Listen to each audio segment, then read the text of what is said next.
Assalamualaikum warahmatullahi wabarakatuh. Kenalkan, nama saya Hasanuddin.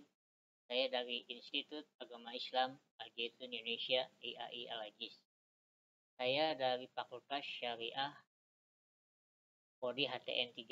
Di sini saya akan mempresentasikan materi ilmu mantik tentang materi Agam tugas kuliah. Ya, langsung saja kepada materi Agam. Jadi, Agam berada di luar esensi sesuatu yang bukan merupakan kebutuhan. Contohnya seperti misalnya bahwa makhluk yang berjalan itu bukan hanya manusia, kambing, singa, sapi, monyet, kuda, dan hewan-hewan lainnya juga berjalan. Dengan demikian, berjalan bukan kekhususan manusia, sekalipun dia termasuk sifat yang menyertai manusia. Ya, selanjutnya begitu juga dengan bernapas, makan, minum, berhubungan seks, dan lain sebagainya. Ini semua termasuk agam karena ia menyertai manusia, tapi tidak menjadi kekhususan manusia, apalagi memiliki esensi manusia. Agam ini tidak punya yang signifikan, kecuali hanya sebagai penjelasan tambahan saja kalau memang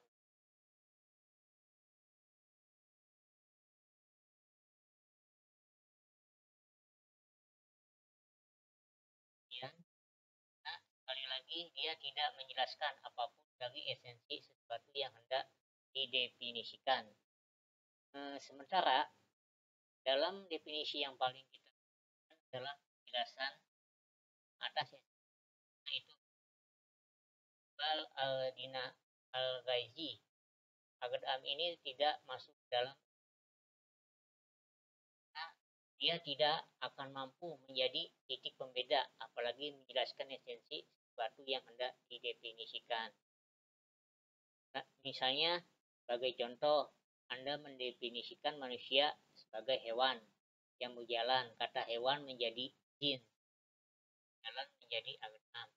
Pertanyaannya, apakah itu ya, bisa saja itu disebut sebagai definisi, tapi definisi yang cacat, karena setelah mengungkapkan definisi tersebut, orang pasti akan kembali bertanya, lalu kalau begitu apa bedanya manusia dengan kambing?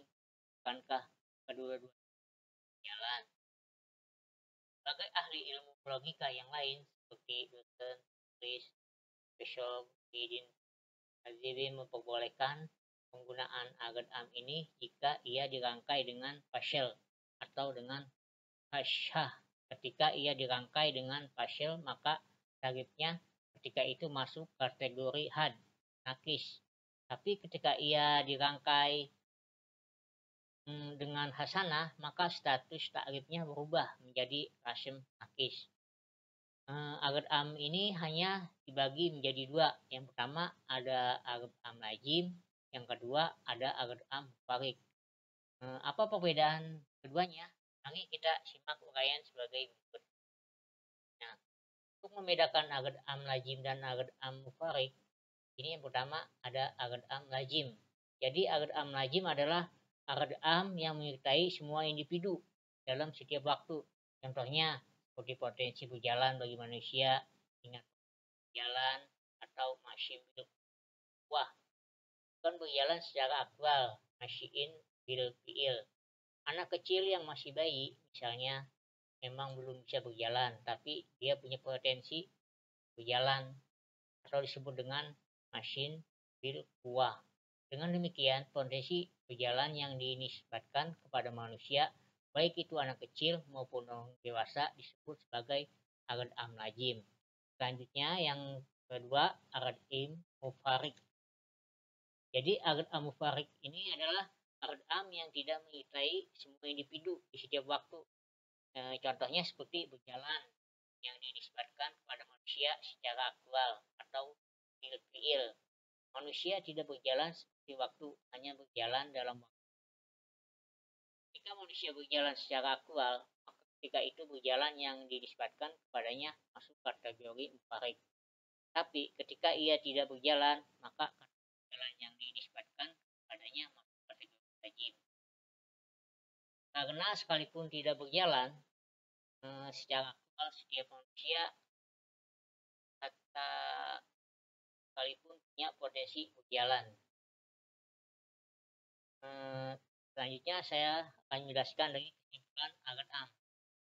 Jadi kesimpulan dari Albert Am ini adalah mahfum kuli yang berada di, di luar esensi sesuatu yang tapi tidak menjadi kekhusuan yang dimiliki oleh sesuatu itu. Dia dimiliki oleh sesuatu, tapi juga dimiliki oleh sesuatu yang lain. Jadi dalam merangkai sebuah ta'rif Albert Am ini tidak punya peran yang signifikan karena dia tidak banyak memberikan penjelasan. Jadi Albert Am itu jadi pembagiannya terbagi dua ya. Jadi ada Albert Am lazim dan retorik. Selanjutnya ada pertanyaan dari audien. Yang pertama tadi apa? Dari Pak Dayanto. Jadi pertanyaannya di sini yang pertama, mengapa perbedaan Albert Am antara khasnana sangat sederhana? Tolong jelaskan. Jadi karena kedua-duanya sama seperti berada di luar esensi tertentu.